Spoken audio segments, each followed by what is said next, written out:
സാധാരണ കുറ്റാന്വേഷണ നോവലിൽ നമ്മൾ എന്താ പറയുക, ആരാണ് കുറ്റം ചെയ്തത് എന്ന് കണ്ടുപിടിക്കുകയാണ് പുസ്തകത്തിൻ്റെ ധർമ്മം. ഞാൻ ഓർത്തു അത് വേണ്ട, ആരാണ് കുറ്റവാളി എന്നുള്ളത് വായനക്കാർ മനസ്സിലാക്കട്ടെ എന്ന് വിചാരിച്ചു. ജോലിയിൽ ഇരുന്നു കൊണ്ട് ചാൻസ് തെണ്ടുന്ന കൊണ്ടായിരിക്കാം ചിലപ്പോൾ എനിക്ക് അപ്പോയിൻമെൻറ്റ് കിട്ടാത്തത്. അപ്പോൾ ഞാനൊരു വലിയ തീരുമാനം എടുത്തു, ജോലി അങ്ങ് വിട്ടേക്കാമെന്ന് തീരുമാനിച്ചു. റൂത്തിൻ്റെ ലോകത്തിൻ്റെ ത്രെഡ് എനിക്ക് കിട്ടുന്ന ഒരു സ്വപ്നത്തിൽ നിന്നാണ്. ആ സമയത്തൊക്കെ ഞാൻ സ്ഥിരമായിട്ടൊരു സ്വപ്നം കാണും. ഒരു കാട്ടിനകത്തൂടെ ഒരു പെൺകുട്ടി ഓടിപ്പോവുകയാണ്. ഏത് പുസ്തകവും സിനിമയാവുമ്പോൾ ആ സംവിധായകൻ്റെ കാഴ്ചപ്പാടിൽ കൂടെയാണ് നിങ്ങൾ കാണുന്നത്. അതാണ് നമ്മുടെ കാഴ്ചപ്പാടും അവരുടെ കാഴ്ചപ്പാടും ഒത്തിരി വ്യത്യസ്തമായിട്ട് വരുന്നത്.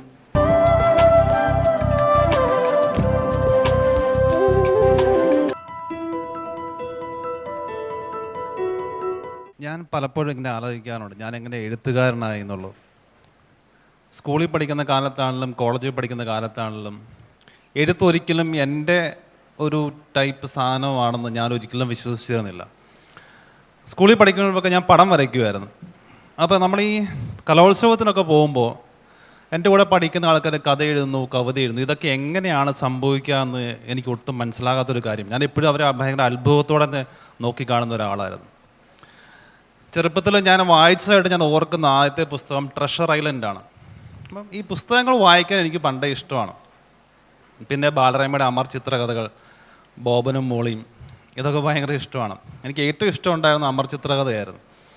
അപ്പോൾ അതിൻ്റെ ചിത്രങ്ങളൊക്കെ കാണുമ്പോൾ എനിക്ക് അങ്ങനത്തെ ലോകത്ത് ജീവിക്കാനായിട്ട് എനിക്ക് ഭയങ്കര ഇഷ്ടമാണ്, കഥകളുടെ ലോകത്ത് ജീവിക്കാനായിട്ട്. ഞാനിത് പലപ്പോഴും പറയുമ്പോഴത്തേന് എൻ്റെ മാതാപിതാക്കളും എൻ്റെ ബന്ധുക്കളൊക്കെ പറയും, വെറുതെ സ്വപ്നങ്ങൾക്കകത്ത് ജീവിക്കാൻ വേണ്ടി മാത്രം ജീവിക്കരുത്, യാഥാർത്ഥ്യങ്ങളിലേക്ക് ഇറങ്ങി വരണമെന്ന് പറയും.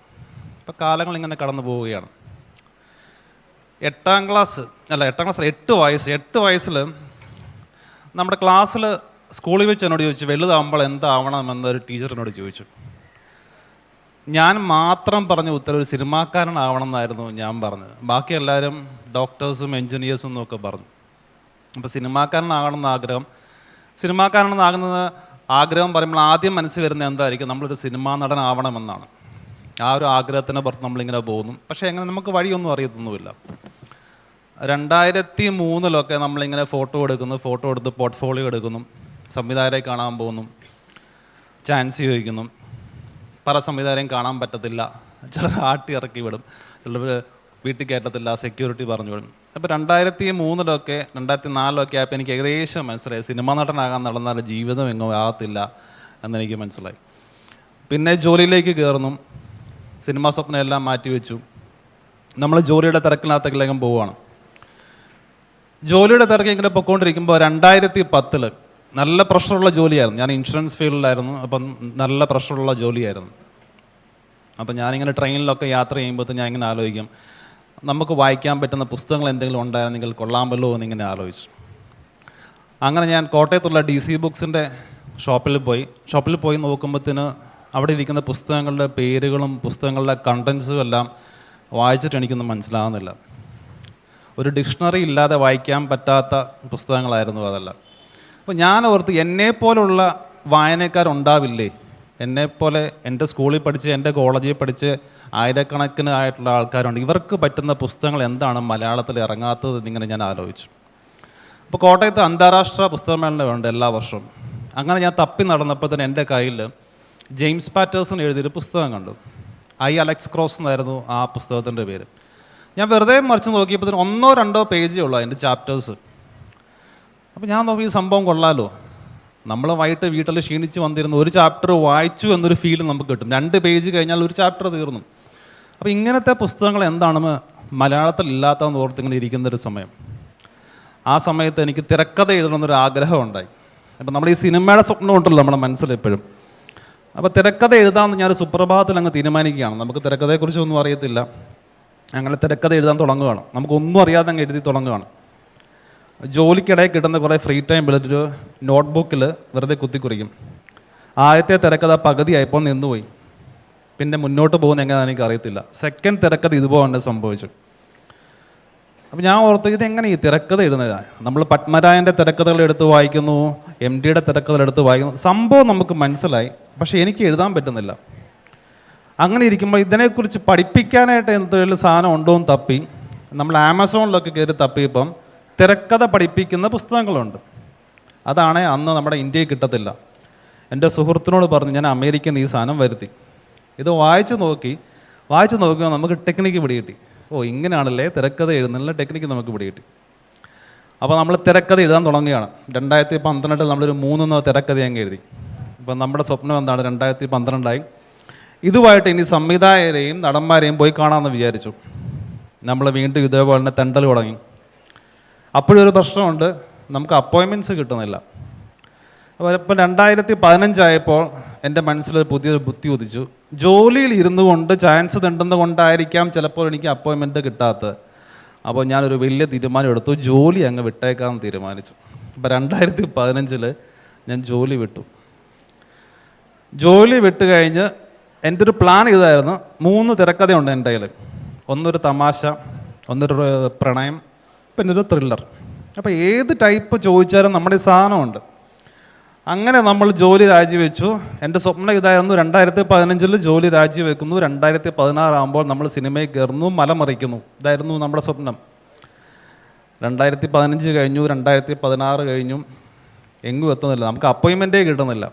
ഇത് എന്ത് ചെയ്യുന്നൊരു പിടിയില്ല. ജോലിയും രാജിവെച്ച് വീട്ടുകാരുടെ ചീത്തവിളി, നാട്ടുകാരുടെ കളിയാക്കൽ, നമുക്ക് പുറത്തിറങ്ങാൻ പറ്റാത്ത അവസ്ഥ. അപ്പോൾ ഈ ലാജോ ജോസ് എന്ന് പറഞ്ഞ ഒരാളുടെ കയ്യിൽ കഥയുണ്ടെന്ന് എങ്ങനെ ഈ സിനിമാക്കാരെയും നാട്ടുകാരെയും അറിയിക്കുമെന്ന് ആലോചിച്ചപ്പോഴാണ് പണ്ട് നമ്മുടെ മനസ്സിലുണ്ടായിരുന്നൊരു ചിന്ത വന്നത്, ലളിതമായ പുസ്തകങ്ങൾ മലയാളത്തിൽ ഇല്ലല്ലോ എന്ന്. അപ്പോൾ അടുത്ത തീരുമാനം, എന്നാൽ പിന്നെ നമുക്ക് ഈ കഥകളെല്ലാം അങ്ങ് പുസ്തകമാക്കിയേക്കാമെന്ന് വിചാരിച്ചു. പുസ്തകം എഴുതാൻ തുടങ്ങുന്നു. പുസ്തകം എഴുതാൻ തുടങ്ങിയപ്പോൾ വീണ്ടും പ്രശ്നം, എനിക്ക് പുസ്തകം എഴുതാൻ അറിയത്തില്ല. അപ്പോൾ വീണ്ടും നമ്മൾ അമേരിക്കയിലുള്ള സുഹൃത്തിനെ വിളിക്കുന്നത്, എടാ പുസ്തകം എഴുതാൻ പഠിപ്പിക്കുന്ന പുസ്തകങ്ങളുണ്ടോ എന്ന് അന്വേഷിക്കുന്നു. അങ്ങനെ അവിടുന്ന് കുറേ പുസ്തകങ്ങൾ വരുന്നു. അങ്ങനെ ഞാൻ 2016 ഡിസംബർ 1 ഞാൻ ഒരു പുസ്തകം എഴുതാൻ തുടങ്ങി. അതായിരുന്നു കോഫി ഹൗസ്. ഡിസംബർ അവസാനമായപ്പോൾ അതങ്ങ് തീർന്നു. ഇത് തീർന്നു കഴിഞ്ഞപ്പോൾ തന്നെ എനിക്കൊരു സംശയം, ഇത് പുസ്തകം കൊള്ളാമോ എന്നൊരു സംശയം. കാരണം ഞാൻ ഓർത്തു, ഈ ലാജോ ജോസ് എന്ന് പറഞ്ഞൊരു പേര് കണ്ട ഒരു മനുഷ്യനും പുസ്തകം വാങ്ങിക്കത്തില്ല. എൻ്റെ സുഹൃത്തുക്കൾ പോലും വാങ്ങിക്കത്തില്ല. കാരണം സ്കൂളിൽ ഞാൻ എഴുതത്തേ ഇല്ല, ഒന്നുമില്ല. എൻ്റെ ബന്ധുക്കളൊന്നും വാങ്ങിക്കത്തില്ല. അപ്പോൾ ഇതെങ്ങനെ ഒരു വ്യത്യസ്തത കൊണ്ടുവരാമെന്ന് ഞാനിങ്ങനെ ആലോചിച്ചു. അപ്പോൾ അതുവരെ കണ്ട നോവൽസ് എല്ലാം ഞാൻ നോക്കിയപ്പോൾ എല്ലാം പുരുഷ കേന്ദ്രീകൃതമായിരുന്നു. അപ്പോൾ ഞാൻ ഓർത്ത് അത് വേണ്ട, നമുക്ക് സ്ത്രീ കേന്ദ്രീകൃതം ആക്കാമെന്ന് വിചാരിച്ചു. അങ്ങനെ അതിനകത്ത് കൊണ്ടുവന്നു. പിന്നെ എൻ്റെ ഒരു ആഗ്രഹം എന്ന് വെച്ചാൽ, ഞാൻ കോട്ടയം പട്ടണത്തെക്കുറിച്ച് എഴുതുകയാണെങ്കിൽ കോട്ടയം പട്ടണത്തിലുള്ളൊരു 10-300 പേരെങ്കിലും ആ പുസ്തകം വായിക്കുമല്ലോ എന്നോർത്ത് കോട്ടയത്തിൻ്റെ വഴികൾ, അവിടെ കിട്ടുന്ന ആഹാരങ്ങൾ, അതിൻ്റെ പ്രത്യേകതകൾ, ഇതെല്ലാം അങ്ങ് എഴുതി കോഫി ഹൗസ് എഴുതി. ഇതിനി പബ്ലിഷ് ചെയ്യണ്ടേ. ഞാൻ എഴുതി പൂർത്തിയാക്കി കഴിഞ്ഞപ്പോൾ എനിക്ക് ഇതിനോടുള്ള കോൺഫിഡൻസ് പോയി. ഞാനിത് ഒരു പബ്ലിഷർക്ക് അയച്ചു കൊടുക്കുന്നില്ല. അപ്പോൾ എൻ്റെ ഭാര്യ സരിത ഇത് വായിച്ചു നോക്കിയിട്ട് പറഞ്ഞു, ചേട്ടാ നമുക്കിത് അയച്ചു കൊടുക്കാമെന്ന് പറഞ്ഞു. ഇവളുടെ നിർബന്ധപ്രകാരം ഞങ്ങളൊരു 6 പേർക്ക് ഇത് അയച്ചു കൊടുത്ത് 3 പേര് ഓക്കെ പറഞ്ഞു. ഞാൻ ഗ്രീൻ ബുക്സിനെ സെലക്ട് ചെയ്തു. 2016, 2017 കഴിഞ്ഞു. 2018 മെയിൽ പുസ്തകം ഇറങ്ങി. അപ്പോൾ ഞാൻ നോക്കിയിരിക്കും എങ്ങനെ 2018 അന്ന് ഫേസ്ബുക്കിലൊക്കെ റിവ്യൂസൊക്കെ വരുന്ന സമയത്താണ്. എൻ്റെ പുസ്തകത്തെക്കുറിച്ച് മാത്രം ഒരു റിവ്യൂവും വരുന്നില്ല. ഞാൻ ഡെസ്പടിച്ചിരിക്കുകയാണ്. അവസാനം 3 മാസം കഴിഞ്ഞപ്പോൾ ഒരു തകർപ്പൻ റിവ്യൂ വന്നു. ഈ പുസ്തകം ആരും വാങ്ങിക്കരുത്, ഭയങ്കര മോശം പുസ്തകമാണ്, ഇതെഴുതിയ ആൾക്ക് ഒന്നും അറിയത്തില്ല എന്നൊക്കെ പറഞ്ഞുകൊണ്ട് ഭയങ്കര ഒരു ഘടാഘടിയൻ റിവ്യൂ വന്നു. ഞാൻ അപ്പോഴേ ഇവളോട് പറഞ്ഞു, ഞാൻ എഴുത്ത് നിർത്തി, ഇനി മെയിൽ എന്നോട് എഴുതണമെന്ന് പറഞ്ഞേക്കില്ലെന്ന് പറഞ്ഞു. പിന്നെയും 3 മാസം പോയി. 3 മാസം കഴിഞ്ഞപ്പോൾ പയ്യെ പുസ്തകങ്ങളുടെ സെയിൽസ് ഇങ്ങനെ കൂടാനായിട്ട് തുടങ്ങി. ആ സമയത്ത് ഞാൻ കോഫി ഹൗസ് എഴുതുന്ന സമയത്ത് അതിൻ്റെ നായികയുടെ പേര് എസ്തർ എന്നായിരുന്നു. അപ്പോൾ എസ്തറിനെ വെച്ചൊരു 12 കഥയുടെ ത്രെഡ് അന്നേരം ഞാൻ എഴുതി വെച്ചിട്ടുണ്ടായിരുന്നു. കോഫി ഹൗസ് പതുക്കെ സെയിൽസ് കൂടുന്നതനുസരിച്ച് ഞാൻ അതിൻ്റെ സെക്കൻഡ് പാർട്ടായ ഹൈഡ്രേഞ്ചിയുടെയും പതുക്കെ എഴുതി തുടങ്ങി. ഇങ്ങനെ അതും പൂർത്തിയായി. അതേ പൂർത്തിയായി കഴിഞ്ഞപ്പോഴാണ് മാതൃഭൂമി എന്നെ വിളിക്കുന്നത്, പുതിയ പുസ്തകം ഉണ്ടോ എന്ന് ചോദിച്ചത് അവർക്ക് കൊടുത്തു. അടുത്ത പുസ്തകം ഞാൻ എസ്തറിനെ വെച്ചായിരുന്നു. ഞാൻ അത് എഴുതി തുടങ്ങി. അതിന് ഞാൻ വേനാട് എക്സ്പ്രസ് എന്ന് ഞാൻ പേരിട്ടു. നമ്മുടെ അഗതാ ക്രിസ്റ്റി മോഡലിൽ ഓറിയൻ്റ് എക്സ്പ്രസ് പോലൊരു കഥയായിരുന്നു. അപ്പോൾ വേനാട് എക്സ്പ്രസ് എന്നൊക്കെ പേരിട്ട് അങ്ങനെ എഴുതി തുടങ്ങുന്ന സമയത്ത് ഞാൻ ആലോചിക്കുന്നത്, ഈ എസ്തറിനെ കൊണ്ട് മാത്രം കഥ എഴുതിയാൽ ശരിയാവത്തില്ലല്ലോ, വേറെയും ക്യാരക്ടേഴ്സ് ഉണ്ടാവേണ്ടേ എന്ന് ഓർത്ത് അങ്ങനെ ഇരിക്കുന്നു. അപ്പോഴാണ് ജീവിതത്തിൽ വലിയൊരു സംഭവം നടക്കുന്നത്. ഞാൻ വീട് വിട്ടിറങ്ങുകയാണ്. വീട് വിട്ടിറങ്ങിയൊരു ലോഡ്ജിൽ താമസിക്കുന്ന സമയത്താണ് എനിക്ക് റൂത്തിൻ്റെ ലോകം എന്ന് പറഞ്ഞ കഥയുടെ ത്രെഡ് എനിക്ക് കിട്ടുന്നു. ഞാൻ അവിടെ ഇരുന്ന് അതങ്ങ് എഴുതി. 2 മാസം കൊണ്ട് അത് എഴുതി. അങ്ങനെ ഞാൻ റൂത്തിൻ്റെ ലോകത്തിലേക്ക് വന്നു. അത് കഴിഞ്ഞ് ഇങ്ങനെ ജീവിതം പയ്യെ പൊയ്ക്കൊണ്ടിരിക്കുക. അപ്പോഴും നമ്മുടെ സിനിമ എന്താ പറഞ്ഞൊരു ആഗ്രഹം ഉണ്ടല്ലോ. റൂത്തിൻ്റെ ലോകം 2019 ഒക്ടോബറിൽ ഇറങ്ങി. 2020 ഫെബ്രുവരി ആയപ്പോഴത്തേന് അമൽനീരത് ആ പുസ്തകം വായിച്ചിട്ട് എന്നെ ഫോൺ ചെയ്തു, ലാജോ നമുക്ക് ഈ പുസ്തകം സിനിമയാക്കാമെന്ന് പറഞ്ഞു. അപ്പോൾ ഞാൻ ഓർത്തു രക്ഷപ്പെട്ടു, അമൽനീരത് സിനിമയാക്കുകയാണ്, രക്ഷപ്പെട്ടല്ലോ എന്നിങ്ങനെ ഓർത്തു. ഞാൻ പറഞ്ഞു ഓക്കെ എന്ന് പറഞ്ഞു. പക്ഷേ 2020 തുടങ്ങിയ ചർച്ച സിനിമയായിട്ട് വരുന്നത് 2024 അതായത് 4 വർഷം എടുക്കുന്നത്. ഇതൊന്നും നമ്മുടെ പ്ലാനിലില്ലാത്ത കാര്യങ്ങളാണ്. 4 വർഷം എടുത്താണ് ആ സിനിമ ഉണ്ടാകുന്നത്. രണ്ടാമത്തെ പുസ്തകത്തിലേക്ക് വരാം. ഹൈഡ്രേഞ്ചിയ എന്ന് പറഞ്ഞ പുസ്തകം. ഞാൻ പറഞ്ഞു എസ്തറിൻ്റെ കഥ. കോഫി ഹൗസ് ഞാൻ എഴുതി എന്തെങ്കിലും വ്യത്യസ്തത കൊണ്ടുവരാൻ വേണ്ടിയിട്ട് സാധാരണ ഒരു കുറ്റാന്വേഷണ നോവലിനേക്കാളും വ്യത്യസ്തമായിട്ട് ഞാൻ ചെയ്യാൻ ശ്രമിച്ചു. സാധാരണ കുറ്റാന്വേഷണ നോവലിൽ നമ്മൾ എന്താ പറയുക, ആരാണ് കുറ്റം ചെയ്തത് എന്ന് കണ്ടുപിടിക്കുകയാണ് പുസ്തകത്തിൻ്റെ ധർമ്മം. ഞാൻ ഓർത്തു അത് വേണ്ട, ആരാണ് കുറ്റവാളി എന്നുള്ളത് വായനക്കാർ മനസ്സിലാക്കട്ടെ എന്ന് വിചാരിച്ചു. പകരം എങ്ങനെയാണ് കുറ്റകൃത്യം ചെയ്തു എന്നങ്ങ് എഴുതിയേക്കാമെന്ന് വിചാരിച്ചു. ഹൗ ഡൺ ഇറ്റ് മോഡലിലങ്ങ് എഴുതിയേക്കാമെന്ന് വിചാരിച്ചു. അപ്പം പുസ്തകം വായിക്കുന്ന ആൾക്കാരെല്ലാം പറയുന്നത് ഇതാണ്, ആരാണ് കുറ്റവാളി എന്ന് ആദ്യമേ അറിയാം, ലാജോയ്ക്ക് സസ്പെൻസ് എഴുതാൻ അറിയത്തില്ല എന്ന് പറഞ്ഞ് നമ്മളെ കീറി മുറിക്കുകയാണ്. ഫേസ്ബുക്കിനകത്തൊക്കെ എല്ലാവരും ചീത്തവിളിയോട് ചീത്തവിളി. ഇതിനെക്കുറിച്ച് ആരെങ്കിലും പോസിറ്റീവ് റിവ്യൂ എഴുതിയാൽ പറയും ലാജോ പൈസ കൊടുത്ത് എഴുതിക്കുന്നതാണ്, അല്ലെങ്കിൽ ലാജോയുടെ ഫേക്ക് അടിയെന്ന് എഴുതിക്കുന്നതാണ്. പൈസ കൊടുത്ത് എഴുതിക്കാൻ കാശുണ്ടെങ്കിൽ നമ്മൾ ഈ പണിക്ക് വരത്തില്ലല്ലോ. പുസ്തകം അങ്ങനെ പോകുന്നു. അപ്പം ഞാൻ ഓർത്ത് എന്നാൽ പിന്നെ ഞാൻ കാണിച്ചു തരാം എന്നൊരു ചെറിയ വാശിയിലാണ് ഞാൻ ഹൈഡ്രേഞ്ച് എഴുതുന്നത്. ആരാണ് കുറ്റവാളി എന്നുള്ള നോവലിനായിക്കോട്ടെ എന്ന് വിചാരിച്ച് ഹൈഡ്രേഞ്ച് എഴുതി. ഹൈഡ്രേഞ്ച് ഭാഗ്യത്തിന് എല്ലാവർക്കും ഇഷ്ടപ്പെടുന്നു. ആ പുസ്തകം നല്ല രീതിയിൽ വിറ്റുപോകുന്നു. റൂത്തിൻ്റെ ലോകത്തിൻ്റെ ത്രെഡ് എനിക്ക് കിട്ടുന്ന ഒരു സ്വപ്നത്തിൽ നിന്നാണ്. ആ സമയത്തൊക്കെ ഞാൻ സ്ഥിരമായിട്ടൊരു സ്വപ്നം കാണും. ഒരു കാട്ടിനകത്തൂടെ ഒരു പെൺകുട്ടി ഓടിപ്പോവുകയാണ്. ഇത് കണ്ടിന്യൂസ് ഞാൻ കാണുക എല്ലാ രാത്രിയിലും. ഈ പെൺകുട്ടി ആരാണെന്നോ എന്തിനാണോ ഓടിപ്പോകുന്നത് എനിക്ക് അറിയത്തില്ല. അപ്പോൾ ആ സമയത്താണ് വിനീത് ശ്രീനിവാസൻ്റെ ഒരു ഇൻ്റർവ്യൂ ഞാൻ കാണുന്നത്. പുള്ളി പറഞ്ഞതാണ്, പുള്ളി യാത്ര ചെയ്യുമ്പോൾ സിനിമയുടെ ഡയലോഗ്സ് ഓർമ്മ വരുമ്പോൾ പുള്ളി അത് ഫോണിൽ വോയിസ് റെക്കോർഡ് ചെയ്യുമെന്ന് പറഞ്ഞു.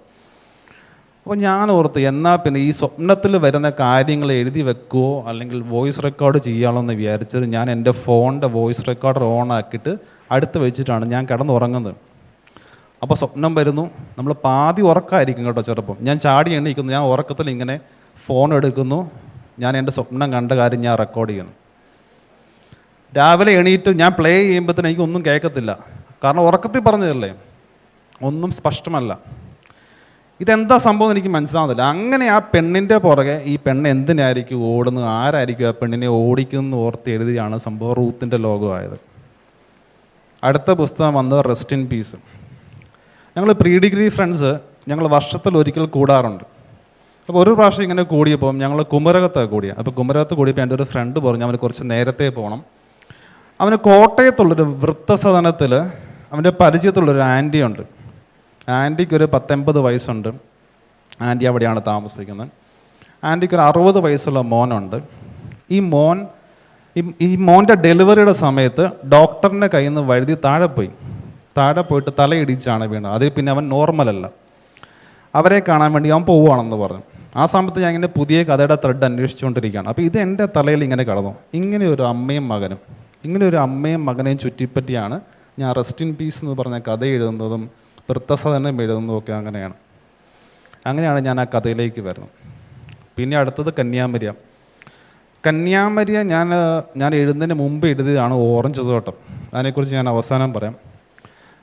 കന്യാമരിയ എന്ന് പറഞ്ഞ ത്രെഡ് വർഷങ്ങൾക്ക് മുമ്പ് തന്നെ സിസ്റ്റർ അഭയ കേസ് നമ്മുടെ കേരളത്തിലുള്ള എല്ലാ മനുഷ്യർക്കും അറിയാം. അപ്പോൾ ഇത് എൻ്റെ മനസ്സിനെ ഭയങ്കരമായിട്ട് ബാധിച്ചൊരു കാര്യം. കാരണം ഞാനൊരു കോൺവെൻറ്റ് സ്കൂളിലാണ് പഠിച്ചത്. ഇപ്പോൾ കോൺവെൻറ്റ് സ്കൂളിൽ പഠിക്കുമ്പോൾ നമുക്ക് ഇഷ്ടമുള്ള സിസ്റ്റേഴ്സും ഉണ്ട്, നമ്മളെ ഇഷ്ടമില്ലാത്ത സിസ്റ്റേഴ്സും ഉണ്ട്. അപ്പോൾ ഈ സിസ്റ്റേഴ്സിൻ്റെ ജീവിതം നമ്മൾ കാണുന്നതാണ്. അപ്പോൾ ഞാൻ ഓർത്തു ഇത്രയും തെളിവുകളൊക്കെ ഉണ്ടായിട്ടും സഭ കോടിക്കണക്കിന് രൂപ അതിൻ്റെ തെളിവുകൾ മായ്ക്കാനൊക്കെ ഉപയോഗിക്കുന്നുണ്ട്. ഇതിനെക്കുറിച്ച് ആരും ഒന്നും എഴുതാത്ത എന്താണ്? നമ്മുടെ ക്രൈം ഫയൽ എന്ന് പറഞ്ഞ സിനിമയൊക്കെ വന്നിട്ടുണ്ട്, പക്ഷേ ആരും ഡയറക്റ്റായിട്ട് ഇതിനെക്കുറിച്ചൊന്നും പറയുന്നില്ല. ഇങ്ങനെ ഇരിക്കുമ്പോൾ ഇതെൻ്റെ മനസ്സിൽ കിടന്നു, ഇതിനെക്കുറിച്ചൊരു കഥ എഴുതണം എന്നൊരു മനസ്സിൽ കിടന്നു. ആ സമയത്താണ് ഞാൻ പറഞ്ഞു എൻ്റെ അമേരിക്കയിലുള്ള ഫ്രണ്ടിൻ്റെ കാര്യം പറഞ്ഞല്ലോ. അവൻ്റെ അമ്മച്ചി വീട്ടിലുണ്ട്. അപ്പോൾ കോവിഡിൻ്റെ സമയത്താണ്. അപ്പോൾ അമ്മച്ചിയും അപ്പച്ചനുമാണ് അവിടെ താമസിക്കുന്നത്. ഇവരിങ്ങനെ ഒറ്റയ്ക്ക് താമസിക്കുന്ന സമയമായതുകൊണ്ട് അമ്മച്ചി താമസിക്കുന്ന വീട് ഒരു ചുറ്റും റബ്ബർ തോട്ടമൊക്കെയാണ്. അപ്പം ഞാൻ കാണാൻ വേണ്ടി പോകുമ്പോഴത്തേനും അമ്മച്ചി ഇങ്ങനെ പറയും, ആ റബ്ബർ അപ്പുറത്തെ വീട്ടിലെ ആ ഫാമിലി ശരിയല്ല, അവിടെ നിന്നൊരു പെങ്കൊച്ച് ഇങ്ങനെ ഓടി വരും എല്ലാ ദിവസവും, ആ കൊച്ചിനെ അവിടെ ഇട്ട് ആരോ തല്ലുന്നുണ്ടെന്നൊക്കെ പറഞ്ഞു. അപ്പം ഞങ്ങൾ നോക്കുമ്പോഴത്തേനും ഇവിടെ ഇരുന്ന അമ്മച്ചി പറയുന്ന സ്ഥലം കാണത്തില്ല. അമ്മച്ചി പറഞ്ഞ വീട് കുറേ ദൂരെയാണ്. പിന്നെയാണ് മനസ്സിലാകുന്നത് അമ്മച്ചിക്ക് ഇത് ഹാലുസിനേഷനാണെന്ന് മനസ്സിലായത്. അപ്പോൾ അമ്മച്ചിയെയും കൊണ്ട് ഞാനാണ് സൈക്കാട്രിസ്റ്റിനെ കാണാനൊക്കെ പോകുന്നത്. അപ്പോൾ ഒരു പ്രാവശ്യം നമ്മൾ ഈ എഴുത്തുകാരനെ എവിടെയാണ് ഈ ത്രെഡ് കിട്ടുക എന്നുള്ളത് നമ്മളിങ്ങനെ അന്വേഷിച്ച് നടക്കുകയുള്ളൂ. അപ്പോൾ അമ്മച്ചിയും കൊണ്ട് മന്ദിരം ഹോസ്പിറ്റൽ എന്നാണ് അവിടെ ഹോസ്പിറ്റലിൻ്റെ പേര്. അപ്പോൾ അവിടെ ഇങ്ങനെ അമ്മച്ചിയും കൂടെ ഇങ്ങനെ വെയിറ്റിംഗ് റൂമിൽ ഇരുന്നപ്പം ഞാൻ ആലോചിച്ചു, ഇതൊരു കഥയ്ക്ക് പറ്റിയ സംഭവമാണല്ലോ. ഞാൻ ഓർത്തൊരു നോവലാക്കാൻ പറ്റിയ സംഭവമൊന്നും അല്ല എന്നെനിക്ക് തോന്നിയുണ്ട്. ഞാൻ വെറുതെ ഭൂതക്കണ്ണാടി എന്ന് പറഞ്ഞ് പേരിട്ട് ഒരു ചെറുകഥയായിട്ട് എൻ്റെ ഫോണിൽ ഇങ്ങനെ എഴുതാൻ തുടങ്ങി. അത് എഴുതി അങ്ങനെ പോയി. അത് എഴുതി പോയിട്ട് പിന്നെ അമ്മച്ചിയുടെ ചികിത്സയും കാര്യങ്ങളൊക്കെ ആയിട്ട് അങ്ങനെ പോയി.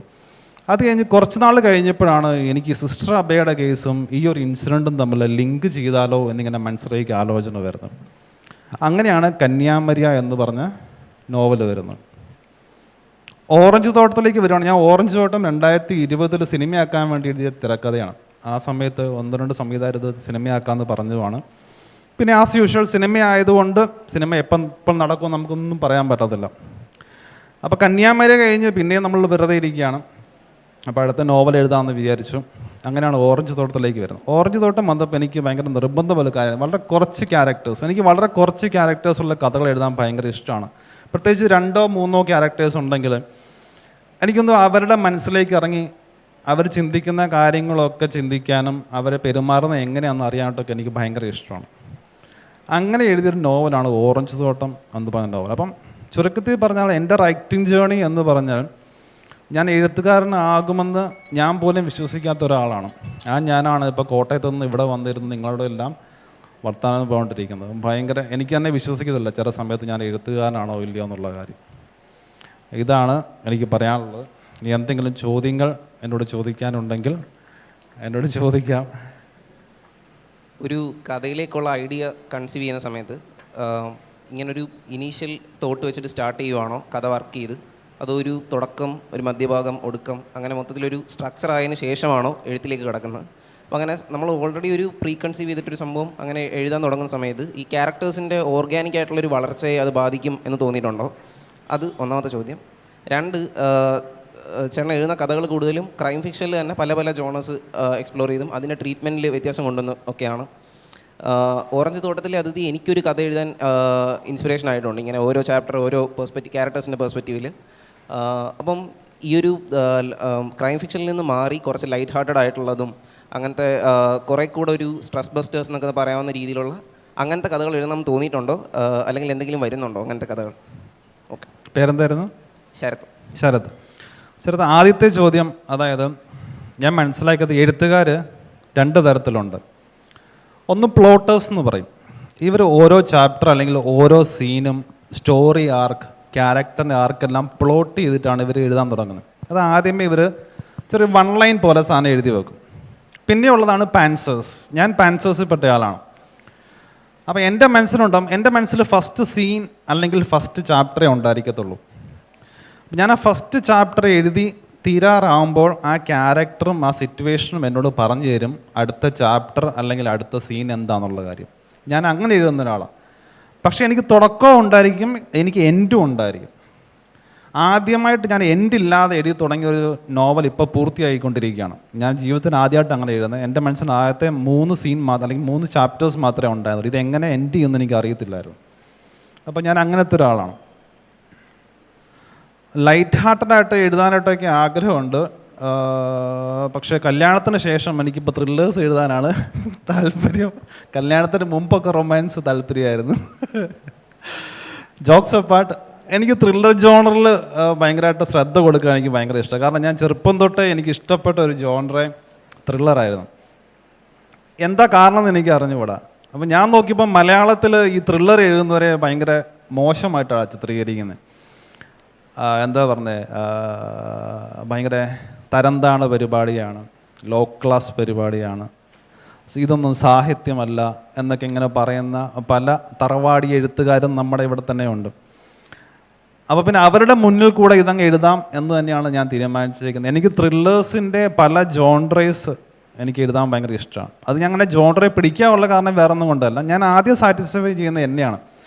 ഞാൻ പറഞ്ഞല്ലോ, ഞാൻ കോഫി ഹൗസ് എഴുതി തുടങ്ങിയ എന്നെപ്പോലൊരു വായനക്കാരന് ഇനി ഉണ്ടാവില്ലേ, അവർക്കൂടെ വായിക്കാൻ പറ്റിയ പുസ്തകം വേണ്ടേന്ന് ആലോചിച്ചിട്ടാണ് ഞാൻ കോഫി ഹൗസ് എഴുതിയത്. അതുപോലെ തന്നെയാണ് ത്രില്ലേഴ്സ്. അപ്പം ഞാൻ കോഫി ഹൗസിനെ പോലെ ഒരു അടുത്ത നോവൽ എഴുതുവാണെങ്കിൽ ആൾക്കാർ പറയും ഇത് കോഫി ഹൗസും തമ്മിൽ സെയിം ആണല്ലോ, വ്യത്യസ്തത ഒന്നുമില്ലല്ലോ. അവരും എന്താ പറയുന്നത്, എന്നെ പിന്നെ വായിക്കാതോ. അപ്പം ഞാൻ ഓർത്തത് എങ്ങനെയാണ്, മലയാളത്തിൽ ഇനിയും സബ് ജോൺറേഴ്സ് വരാനുണ്ട്.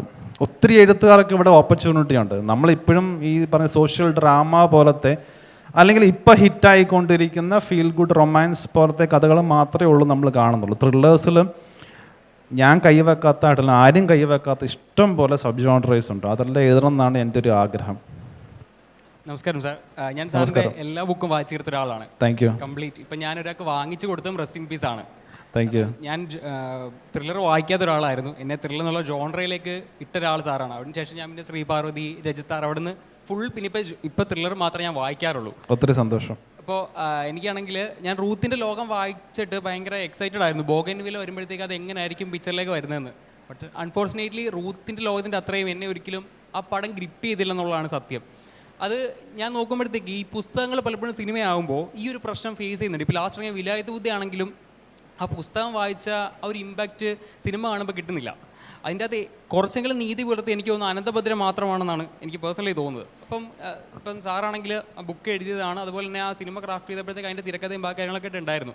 എന്തുകൊണ്ടാണ് ഒരു പുസ്തകം സിനിമയാകുമ്പോൾ ഇത് ഒരു വായനക്കാരനെ, പുസ്തകം വായിച്ച ഒരാളെ ആ സിനിമ അത്രയും എക്സൈറ്റ് ചെയ്യിക്കാത്തത് എന്തുകൊണ്ടാവും? മേ ബി അത് വായിക്കുമ്പോൾ ഉള്ള ഒരു വായനക്കാരൻ്റെ പേഴ്സ്പെക്റ്റീവ്. ഒരു പക്ഷേ ഇപ്പം റൂത്തിൻ ലോകം വായിക്കുമ്പോൾ എനിക്ക് എൻ്റേതായിട്ടുള്ള രൂപങ്ങളൊക്കെ ഉണ്ടാവും. റൂത്ത് ഇന്നതാളാണ്, അതിൻ്റെ ബാക്കിയുള്ള ക്യാരക്ടേഴ്സ് ഇന്നതാണോ എന്ന്. അത് എൻ്റെ പ്രശ്നമാണോ അതോ ആ സിനിമ എടുത്ത് വെക്കുന്നതിൻ്റെ ക്വാളിറ്റിയിൽ ഉണ്ടാകുന്നത്, ഒരു പുസ്തകം സിനിമ ആകുമ്പോൾ അതിൻ്റെ ഒരു ക്വാളിറ്റി ഡിമിനിഷ്ഡ് ആവുന്നതിൻ്റെ പ്രശ്നമാണോ? ഞാനും ഇങ്ങനെ ഈ പുസ്തകങ്ങൾ സിനിമയാകുമ്പോൾ ഞാനും പലപ്പോഴും ആലോചിച്ചിട്ടുണ്ട്, നമ്മൾ കണ്ട മനസ്സിൽ വിഷ്വലൈസ് ചെയ്ത ഒരു സിനിമയല്ലല്ലോ ഈ വന്നിട്ടുള്ളത്. ഉദാഹരണം പറഞ്ഞാൽ the girl with the dragon tattoo എനിക്ക് സിനിമയെക്കാളും ഇഷ്ടപ്പെട്ട പുസ്തകമാണ്. ഞാൻ മനസ്സിലാക്കിയ കാര്യം ഇത്രയേ ഉള്ളൂ, ഒരു പുസ്തകം വായിക്കുമ്പോൾ നമ്മളാണ് സംവിധായകൻ. ഇതിൻ്റെ ദൃശ്യങ്ങളും ഇതിൻ്റെ എല്ലാ വിഷ്വൽസും നമ്മളാണ് ക്രിയേറ്റ് ചെയ്യുന്നത്. നിങ്ങളിപ്പോൾ റൂത്തിൻ്റെ ലോകം വായിച്ചു ഇഷ്ടപ്പെട്ടു, വിഷ്വൽസ് ക്രിയേറ്റ് ചെയ്തു. ബൊഗെയിൻവില്ല റൂത്തിൻ്റെ ലോകം അമൽ നീരദ് എങ്ങനെയാണോ കണ്ടത് അതാണ് നിങ്ങൾ കാണുന്നത്.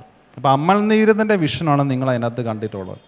റൂത്തിൻ്റെ ലോകം വായിക്കുമ്പോൾ നിങ്ങളാണ് സംവിധായകൻ, ബൊഗെയിൻവില്ലയുടെ സംവിധായകൻ അമൽ നീരദാണ്. വ്യത്യാസം അതാണ്. അപ്പോൾ ഏത് പുസ്തകവും സിനിമയാവുമ്പോൾ ആ സംവിധായകൻ്റെ കാഴ്ചപ്പാടിൽ കൂടെയാണ് നിങ്ങൾ കാണുന്നത്. അതാണ് നമ്മുടെ കാഴ്ചപ്പാടും അവരുടെ കാഴ്ചപ്പാടും ഒത്തിരി വ്യത്യസ്തമായിട്ട് വരുന്നത്. ഉണ്ട്.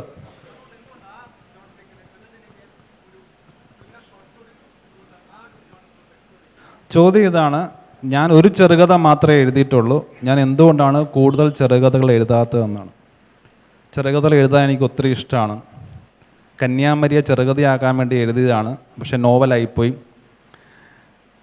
എനിക്കെന്തോ ഈ ചെറുകഥ വായിക്കുമ്പോഴേ എനിക്ക് ആ കഥയ്ക്കകത്ത് കുറേ സമയം സ്പെൻഡ് ചെയ്യണം. ഇപ്പോൾ ചെറുകഥകൾ വായിക്കുമ്പോൾ ഒരു 5-6 മിനിറ്റ് കൊണ്ട് ആ കഥ അങ്ങ് തീരും. എനിക്കതിനൊരു സുഖം കിട്ടും. ഞാൻ എന്നിലെ കുട്ടി എപ്പോഴും കഥകളിൽ ജീവിക്കാനായിട്ട് ആഗ്രഹിക്കുന്ന ഒരാളാണ്. അപ്പോൾ ഒരു നോവലാവുമ്പോൾ മിനിമം ഒരു 6 ദിവസം അല്ലെങ്കിൽ ഒരാഴ്ച എൻ്റെ കൂടെ കാണും. അപ്പം ഞാൻ ആ വേൾഡിൽ ജീവിക്കും. ചെറുകഥ എഴുതാൻ ഒരു ഒറ്റ ചെറുകഥ എഴുതാൻ കാരണം എന്നെക്കൊണ്ട് ചെറുകഥ എഴുതാൻ പറ്റുമോ ഇല്ലയോ എന്ന് ഞാൻ സ്വയം പ്രൂവ് ചെയ്ത് നോക്കിയതാണ്. എനിക്ക് ഇനിയും ചെറുകഥ എഴുതാൻ ഇഷ്ടമാണ്. പക്ഷെ ഒറ്റ പ്രശ്നമേ ഉള്ളൂ, ഞാൻ ചെറുകഥ എഴുതി തുടങ്ങുമ്പം അത് വലുതായിക്കൊണ്ടിരിക്കും. എനിക്ക് വലുതാക്കാൻ ഭയങ്കര ഇഷ്ടമാണ്. ആ വേൾഡിൽ കുറച്ച് സമയം സ്പെൻഡ് ചെയ്ത് ആ ക്യാരക്ടേഴ്സിൻ്റെ കൂടെ ജീവിച്ച് അവർ ചിന്തിക്കുന്ന എന്താണ്, അവരുടെ ചോയ്സസ് എന്താണ്, അവരുടെ ജീവിതത്തിലെ ഡിസിഷൻസ് എന്തൊക്കെയാണെന്ന് അറിയാൻ എനിക്ക് ഒത്തിരി ഇഷ്ടമുള്ളതുകൊണ്ട് നോവലിലേക്കാണ് എൻ്റെ വഴികൾ എപ്പോഴും പൊയ്ക്കൊണ്ടിരിക്കുന്നത്. അതുകൊണ്ടാണ്. നമസ്കാരം സാർ, എൻ്റെ പേര് വിഷ്ണു എന്നാണ്. സാറിൻ്റെ കോഫി ഹൗസാണ് ഞാൻ ആദ്യമായിട്ട് വായിക്കുന്നത്. സാറിൻ്റെ ബുക്ക് ഹൈഡ്രേജ് ചെയ്യാൻ വായിച്ചിട്ടുണ്ട്, ബാക്കി പുസ്തകങ്ങൾ വായിച്ചിട്ടുണ്ട്. അപ്പം കോഫി ഹൗസിൽ ബെഞ്ചമിൻ മരിക്കുന്നൊരു തൂക്കിലേറ്റുന്ന ആ ഒരു സീനുണ്ടല്ലോ, അതെന്നെ ഭയങ്കരമായിട്ട് ആക്ച്വലി ആ ഒരു പോർഷൻ കഴിഞ്ഞതിന് ശേഷം ഞാൻ കുറച്ച് നേരം ഇങ്ങനെ ബുക്കടച്ച് കുറച്ച് നേരം ഇരുന്നായിരുന്നു. വല്ലാത്തൊരു മാനസികാവസ്ഥയാണ്. അപ്പം അത് എഴുതുന്ന സമയത്ത് സാറിൻ്റെ ഒരു മാനസികാവസ്ഥ, ആ ഒരു സമയത്ത് സാറിൻ്റെ മൈൻഡ് സെറ്റ് അതെങ്ങനെയായിരുന്നു സാർ? ആ ഒരു ആ ഒരു ഇൻസിഡൻറ്റ്, ആ ഒരു ഇത് എഴുതുമ്പം സാറിൻ്റെ ഒരു എക്സ്പീരിയൻസ് എങ്ങനെയായിരുന്നു സാർ ആ സീനിൽ? എല്ലാ എഴുത്തുകാരും അത് എക്സ്പീരിയൻസ് ചെയ്യുമെന്നാണ് എനിക്ക് തോന്നുന്നത്. വിഷ്ണു, അതിപ്പം ഞാൻ കോഫി ഹൗസിൽ ബെഞ്ചമിൻ്റെ ലാസ്റ്റ് സീൻ ഞാൻ പറഞ്ഞല്ലോ, ഞാൻ ആ സീനിനകത്ത് ഞാൻ ഉണ്ടായിരുന്നു. ബെഞ്ചമിൻ എന്ത് സംഭവിക്കും എന്നുള്ളത് ഞാൻ അവിടെ തൊട്ടടുത്ത് നിന്ന് കാണുന്ന രീതിയിലാണ് ഞാൻ എഴുതിയിട്ടുള്ളത്. അപ്പം ഞാൻ എന്തുമാത്രം അത് ഫീൽ ചെയ്തോ അത്രയും ഫീല് തന്നെ നിങ്ങൾക്ക് കിട്ടും. അങ്ങനെയാണ് നമ്മൾ എഴുതുക. ഹൈഡ്രേഞ്ചിയ വന്നപ്പോൾ ഞാനത് റൂത്തിൻ്റെ ലോകത്തിൽ ഞാൻ ആമുഖത്തിൽ എഴുതിയിട്ടുണ്ടെന്ന് തോന്നുന്നു. ഹൈഡ്രേഞ്ചിയയിൽ ഒരു സീരിയൽ കില്ലറിൻ്റെ മനസ്സിൽ കൂടെ കടന്നു പോയിട്ടാണ് ഞാനത് എഴുതിക്കൊണ്ടിരുന്നത്. ഈ ഹൈഡ്രേഞ്ചിയ എഴുതി കഴിഞ്ഞിട്ട് എനിക്ക് തോന്നാൻ തുടങ്ങി ഞാൻ ഒരു സീരിയൽ കില്ലറാണോ എന്ന്. കാരണം എനിക്ക് പകയുള്ള ആൾക്കാരെ എല്ലാം കൊല്ലാനായിട്ട് എനിക്ക് പ്ലാൻ ചെയ്യാൻ കൊതിയാവാൻ തുടങ്ങി. ഞാൻ സീരിയസ് ആയിട്ട് പറഞ്ഞാണ്. എനിക്ക് ഭയങ്കര പ്രശ്നമായത്. അന്ന് ഞാൻ ഒറ്റയ്ക്കൊരു വീട്ടിൽ താമസിച്ചുകൊണ്ടിരിക്കുന്ന സമയമാണ്. ഇത് ഭയങ്കര പ്രശ്നമായി. അന്ന് ഞാൻ തീരുമാനിച്ചാണ് ഇനി ഒരു സീരിയൽ കില്ലറിൻ്റെ കഥ എനിക്ക് എഴുതണ്ട എന്നുള്ള രീതിയിലേക്ക് ഞാൻ പോകുന്ന അത്രയും ആ സീരിയൽ കില്ലറിൻ്റെ മനസ്സിലേക്ക് പോയി. കാരണം നമ്മൾ ഇതിനെക്കുറിച്ച് എഴുതുമ്പോൾ നമുക്ക് ഈ സീരിയൽ കില്ലറിനെ ആകപ്പാടെ നമ്മുടെ പരിചയമുള്ള റിപ്പർ ചന്ദ്രനൊക്കെ ആയിരുന്നു എൻ്റെ ചെറുപ്പത്തിൽ എന്നെ ഏറ്റവും കൂടുതൽ പേടിപ്പിച്ചുകൊണ്ടിരുന്നൊരു സീരിയൽ കില്ലർ. അന്ന് പപ്പ ഗൾഫിലുള്ള സമയത്താണ്. അപ്പം ഞാനും മമ്മിയും എൻ്റെ വല്യമ്മച്ചിയും എൻ്റെ പപ്പായുടെ ചേട്ടൻ്റെ ഭാര്യയും ഇത്രയും പേരെ വീട്ടിലുള്ളൂ. അപ്പം സന്ധ്യ ആയിക്കഴിഞ്ഞാൽ മമ്മി എല്ലാ വാതിലും കൊട്ടിയടയ്ക്കും, ജനലും എല്ലാം കൊട്ടിയടച്ചത് റിപ്പർ ചന്ദ്രൻ വരും. ഈ ഒരു പേടി നമ്മുടെ മനസ്സിൽ കിടപ്പുണ്ട്. അപ്പം നമുക്ക് ഇതല്ലാതെ വേറെ സീരിയൽ കില്ലേഴ്സിനൊന്നും അറിയത്തില്ല. അപ്പം ആ സമയത്ത് ഞാൻ ഇരുന്ന് കണ്ടിന്യൂസ് ആയിട്ട് സീരിയൽ കില്ലർ ഡോക്യുമെൻ്ററീസ് കാണാൻ തുടങ്ങി. സീരിയൽ കില്ലേഴ്സിനെ കുറിച്ചുള്ള ട്രൂ ക്രൈം ബുക്സ് ഞാൻ വായിക്കാൻ തുടങ്ങി. അപ്പോൾ ഇതിനകത്ത് പറയുന്ന സീരിയൽ കില്ലേഴ്സിൻ്റെ ഒരു പാറ്റേൺ ഉണ്ട്. അതായത് ഇവർ ബേസിക്കലി ഇൻട്രോവേർട്ട് ആയിരിക്കും, ഇവർക്ക് അധികം സുഹൃത്തുക്കളൊന്നും ഉണ്ടായിരിക്കത്തില്ല, ഇവർ വീടിന് വെളിയിലേക്ക് പോകത്തില്ല. ഇതൊക്കെയാണ് ഒരു കോമൺ ട്രൈറ്റ്സ് പറയുന്നത്. ഞാൻ നോക്കിയപ്പോൾ ഇതെല്ലാം എനിക്കും ഉണ്ട്. എനിക്കധികം സുഹൃത്തുക്കളില്ല, ഞാൻ ഇൻട്രോവേർട്ടാണ്, ഞാൻ വീടിന് വെളിയിൽ പോകാത്ത. അപ്പോൾ ഞാൻ ഓർത്തു ഇവരുടെ മനസ്സിൽ കൂടെ നമ്മൾ പോകുമ്പോഴും നമ്മൾ ആ ഞാൻ അവരുടെ POV എഴുതി, അവരുടെ പോയിന്റ് ഓഫ് വ്യൂവിലാണ് ഞാൻ എഴുതിയത്. അപ്പോൾ ഇയാൾ ചിന്തിക്കുന്ന രീതി നോക്കുമ്പോൾ എനിക്ക് പകയുള്ള കുറേ മനുഷ്യരുണ്ട്, ഇവരെയൊക്കെ ഈ രീതിയിൽ കൊല്ലാമല്ലോ എന്നിട്ട് ഒരു റിവെഞ്ച് എൻ്റെ മനസ്സിലേക്ക് കയറി വരാൻ തുടങ്ങി. നമ്മളെ ഭയങ്കരമായിട്ട് ബാധിക്കും. അന്നാണ് ഞാൻ തീരുമാനിച്ചത് ഞാൻ ഈ സീരിയൽ കില്ലർ സ്റ്റോറീസ് എഴുതണ്ട. അങ്ങനെയാണ് ഞാൻ മാറി പോകുന്നത്. അങ്ങനെയാണ്. അപ്പോൾ എന്നെ ഇത്ര നേരം കേട്ടതിന് ഒത്തിരി സന്തോഷം, ഒത്തിരി നന്ദി. വീണ്ടും എവിടെയെങ്കിലും വെച്ച് നമുക്ക് കാണാം. Thank you so much.